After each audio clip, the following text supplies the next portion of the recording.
बोधिसत्व। बोधिसत्व आपके जो नया सिलेबस हुआ है मध्य प्रदेश पीएससी का, उसमें ऐड हो चुका है।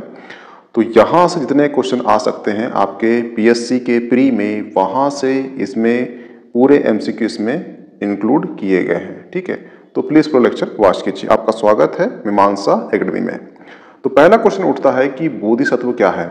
जैसे कि आप अभी प्री की पढ़ाई शुरू करे हो, आपका फिर प्री निकलेगा, फिर मेंस निकलेगा, फिर एंट्री होगा, फिर आपको सिलेक्शन होगा।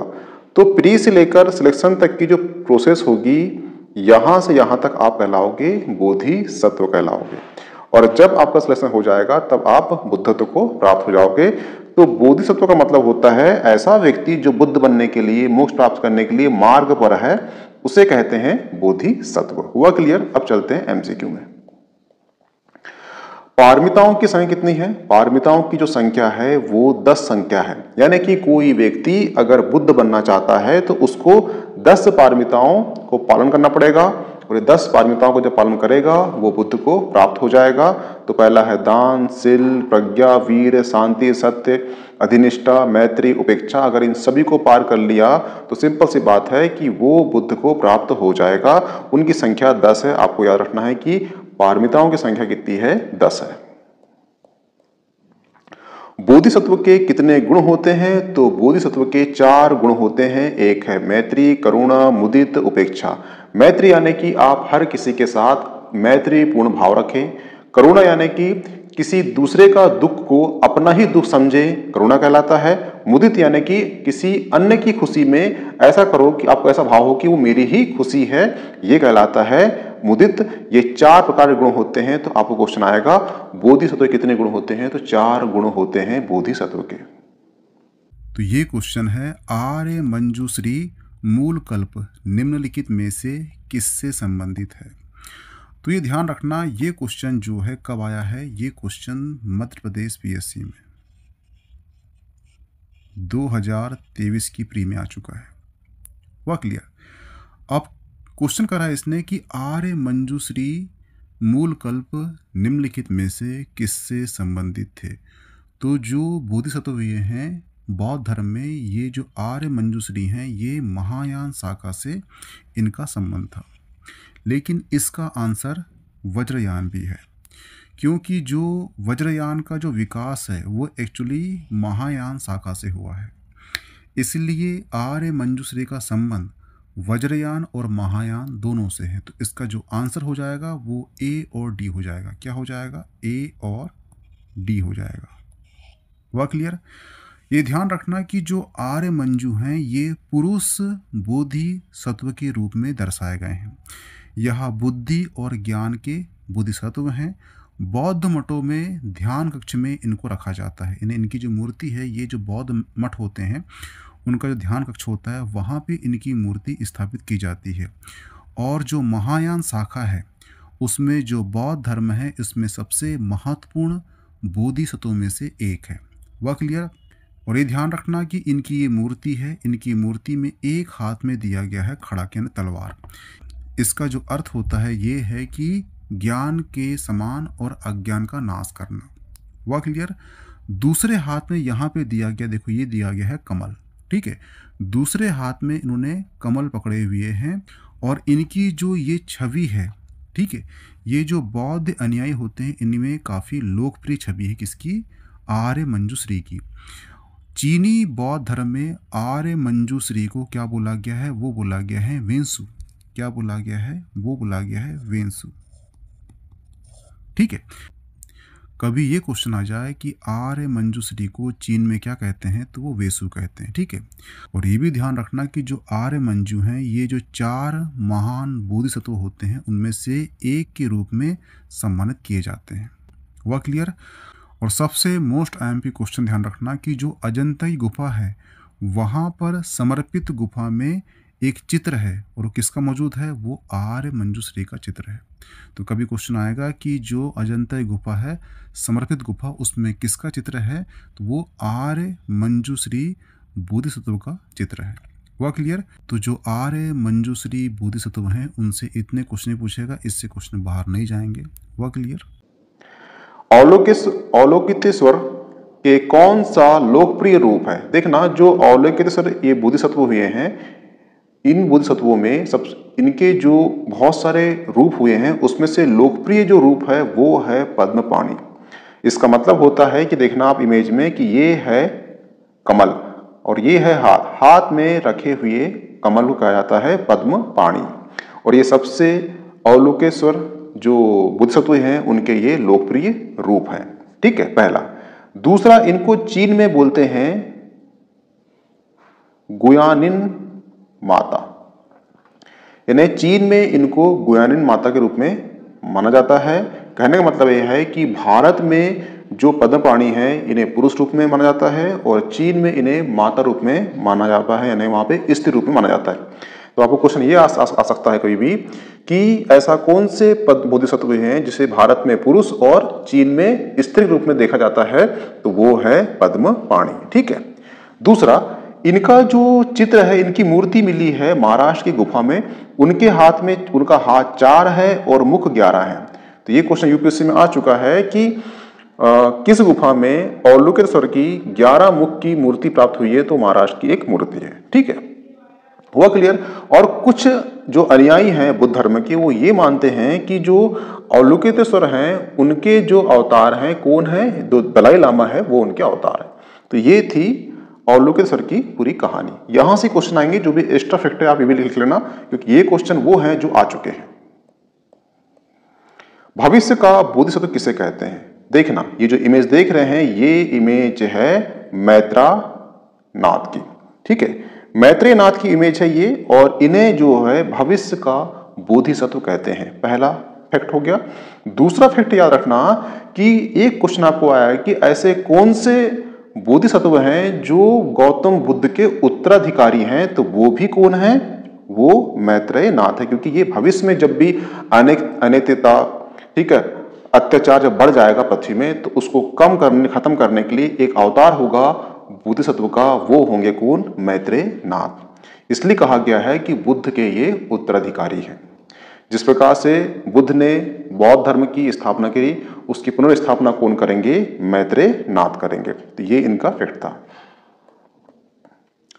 महायान बौद्ध धर्म में सबसे महत्वपूर्ण बोधिसत्व में से एक माने गए हैं। ठीक है, तो जो महायान है उसमें सबसे महत्वपूर्ण बोधिसत्व माने गए हैं मंजूश्री। ये जो इमेज देख रहे हैं ये मंजूश्री की है। और महायान जो बौद्ध, जैसे देखना 2 धर्म है बौद्ध धर्म की, महायान, और महायान में सबसे महत्वपूर्ण बोधिसत्व माना गया, किसको माना गया है, वो मंजूश्री को माना गया है। और इनकी मूर्ति जो है अजंता की जो गुफा है महाराष्ट्र में, वहां पे इनकी मूर्ति मिली है। वज्र पकड़े हुए किस बोधिसत्व को दर्शाया गया है, तो याद रखना वज्र प्राणी, ये जो दिख रही इमेज, ये वज्र प्राणी बोधिसत्व हैं। इनके हाथ में एक शस्त्र है और वो होता है वज्र, इसलिए इन्हें वज्र पकड़े हुए बोधिसत्व दर्शाया गया। यहाँ पे वज्र का मतलब ये नहीं है कि हिंसात्मक रूप से दर्शाया गया है। एक्चुअली वज्र का मतलब यहाँ पर है कि अज्ञान का नाश करने वाला। हुआ क्लियर कि वो अज्ञान को वज्र से नाश करेंगे, इसका ये सिंबॉलिक है। अब चलते हैं नेक्स्ट में। किस बोधिसत्व को महायान और वज्रयान संप्रदाय दोनों में उनकी पूजा की जाती है, तो उसका आंसर है सदापरिभूत। सदापरिभूत, सदापरिभूत ऐसे बोधिसत्व हुए हैं जो हीनयान संप्रदाय हो या वज्रयान संप्रदाय हो, दोनों में इनको पूजा जाता है। ठीक है, तो ये भी क्वेश्चन आपके लिए आईएमपी हो जाता है। किस बोधिसत्व को आकाश गुंजन के नाम से जाना जाता है, तो वो है आकाश गर्भ को आकाश गुंजन के नाम से जाना जाता है। ये हो गए हैं बोधिसत्व। अब चलते हैं नेक्स्ट जो क्वेश्चन यूपीएससी पीएससी में आ चुके हैं। बुद्ध की मृत्यु के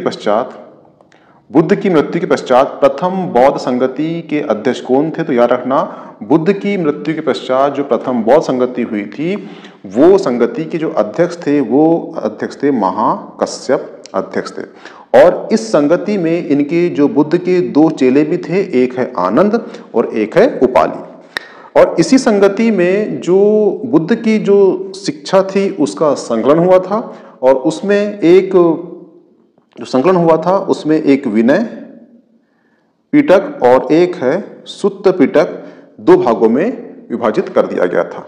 ठीक है, इसमें जो आनंद है उसके प्रमाण, जो धर्म प्रमाण है उसके आनंद थे, और जो विनय प्रमाण है उसके उपालि थे। ये याद रखना। तो क्वेश्चन ये आएगा आपको कि बुद्ध की जो शिक्षाओं का संकलन हुआ था उसमें विभाजन कब पड़ा, सूत्र और विनय पिटक, सूत्र पिटक और विनय पिटक में। तो ये प्रथम बौद्ध संगति में ही पड़ चुका था। ठीक है, और इसके अध्यक्ष कौन थे? तो अध्यक्ष थे महाकश्यप, इसके अध्यक्ष थे। हुआ क्लियर? निम्नलिखित में से किस शैलकृत गुफाओं में 11 सिरों के बोधिसत्व का अंकन मिला है? तो याद रखना, महाराष्ट्र में कन्हेरी की गुफा है, और कन्हेरी गुफा में अवलोकितेश्वर, जिसे पद्मपाणि कहा जाता है, इनके 4 हाथ और 11 सिर की यहाँ पे मूर्ति मिली है। ठीक है, तो ये क्वेश्चन तो बता चुका आपको मैंने। अवलोकितेश्वर जो पहले बोधिसत्व थे, उनकी 4 हाथ और 11 सिर की मूर्ति मिली कहाँ पर? महाराष्ट्र के कन्हेरी गुफा से। हुआ क्लियर? तो ये क्वेश्चन को आप IMP कर लेना, क्योंकि ये क्वेश्चन UPPSC की प्री में आ चुका है।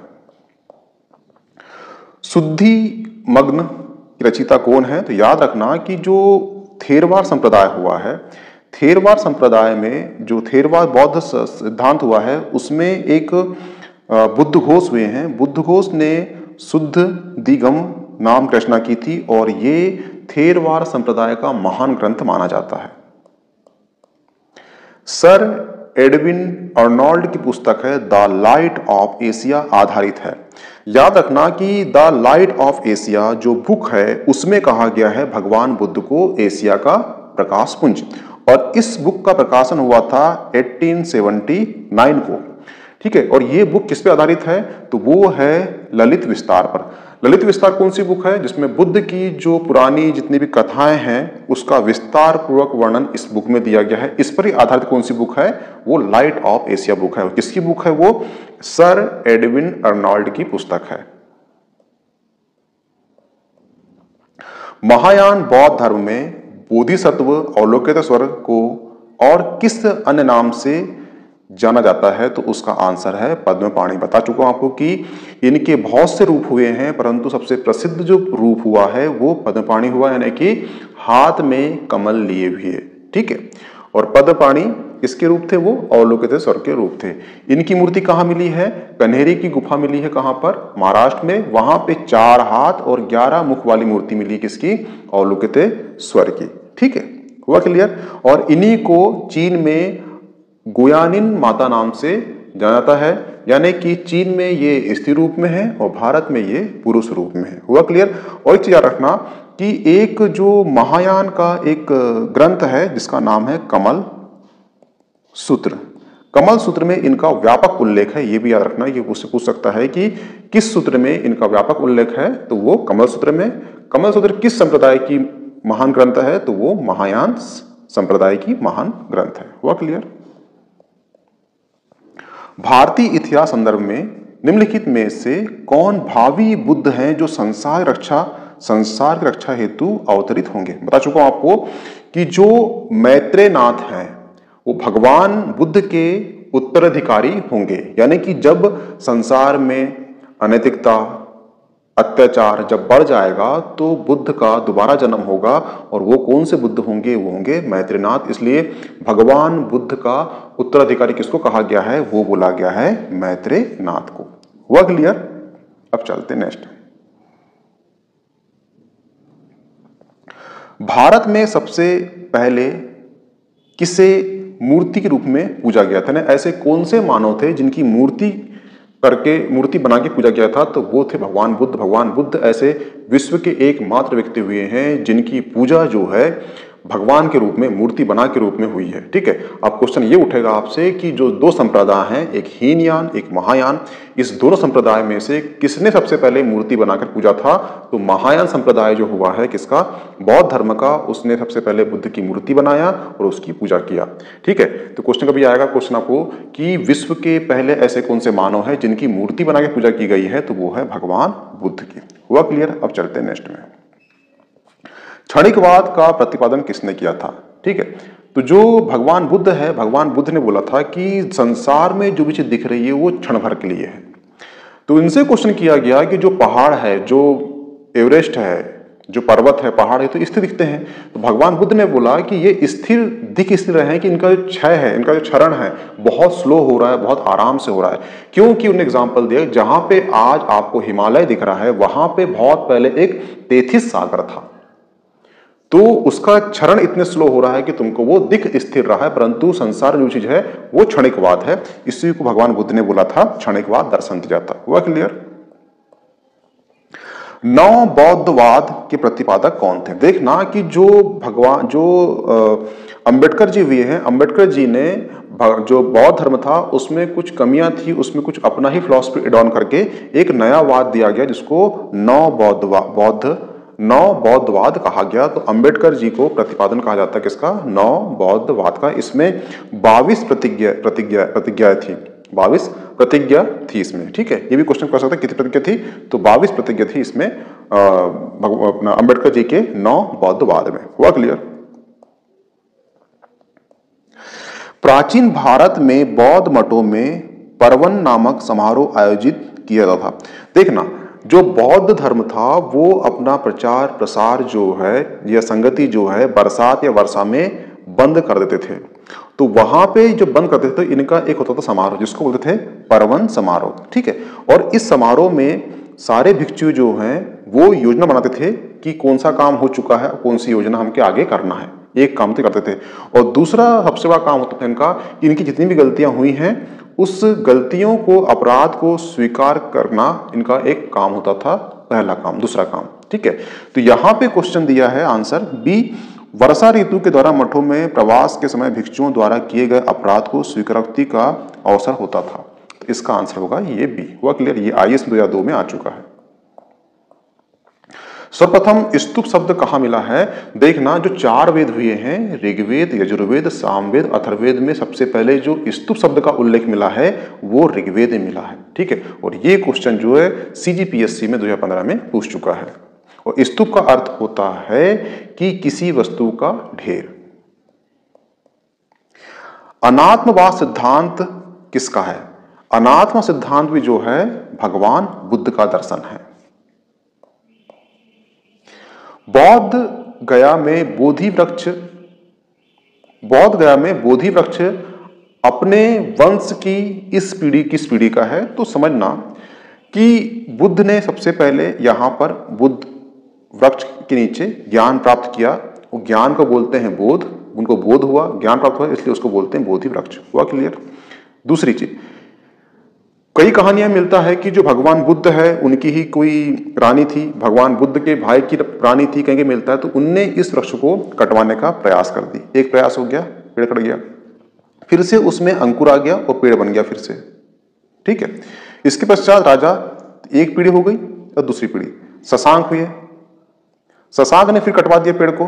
ठीक है, और इसे जलवा दिया और हिंद महासागर कहीं पर उसे फेंकवा दिया। ठीक है, परंतु फिर से उसमें अंकुर आ गया और पेड़ बन गया। तो पहली पीढ़ी, दूसरी पीढ़ी और ये तीसरी पीढ़ी में हो गया। ठीक है, परंतु फिर से क्या हुआ कि आपदा आई थी और आपदा फिर से वो पेड़ नष्ट हो गया। तो जो अलेक्जेंडर कनिंघम हुए उन्होंने श्रीलंका में जो वहां से एक शाखा बुलाए और वो शाखा यहाँ पे लगा दी, तो ये फिर से पेड़ बन गया। ठीक है, तो जो अभी जो पेड़ है वो चतुर्थ पीढ़ी का है।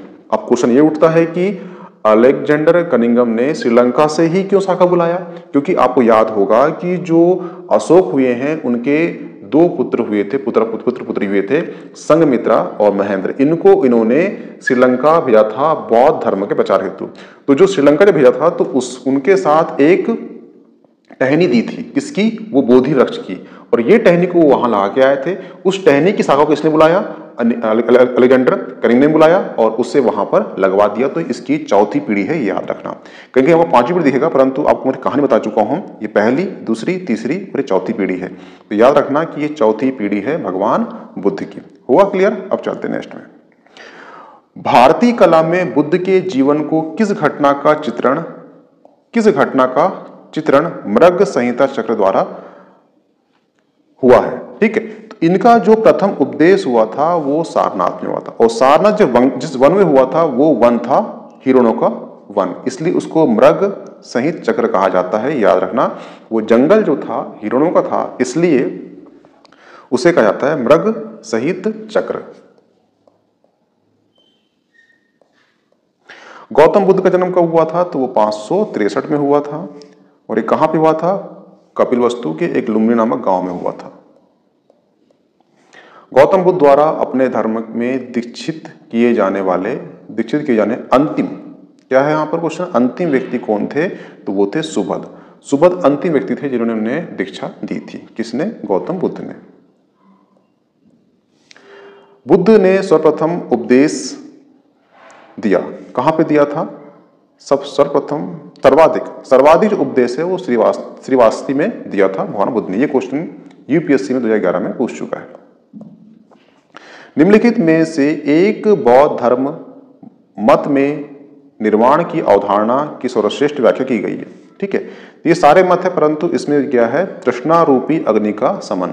जब आपकी तृष्णा, इच्छा ये सब मर जाती है तब आप निर्वाण को प्राप्त हो जाते हैं।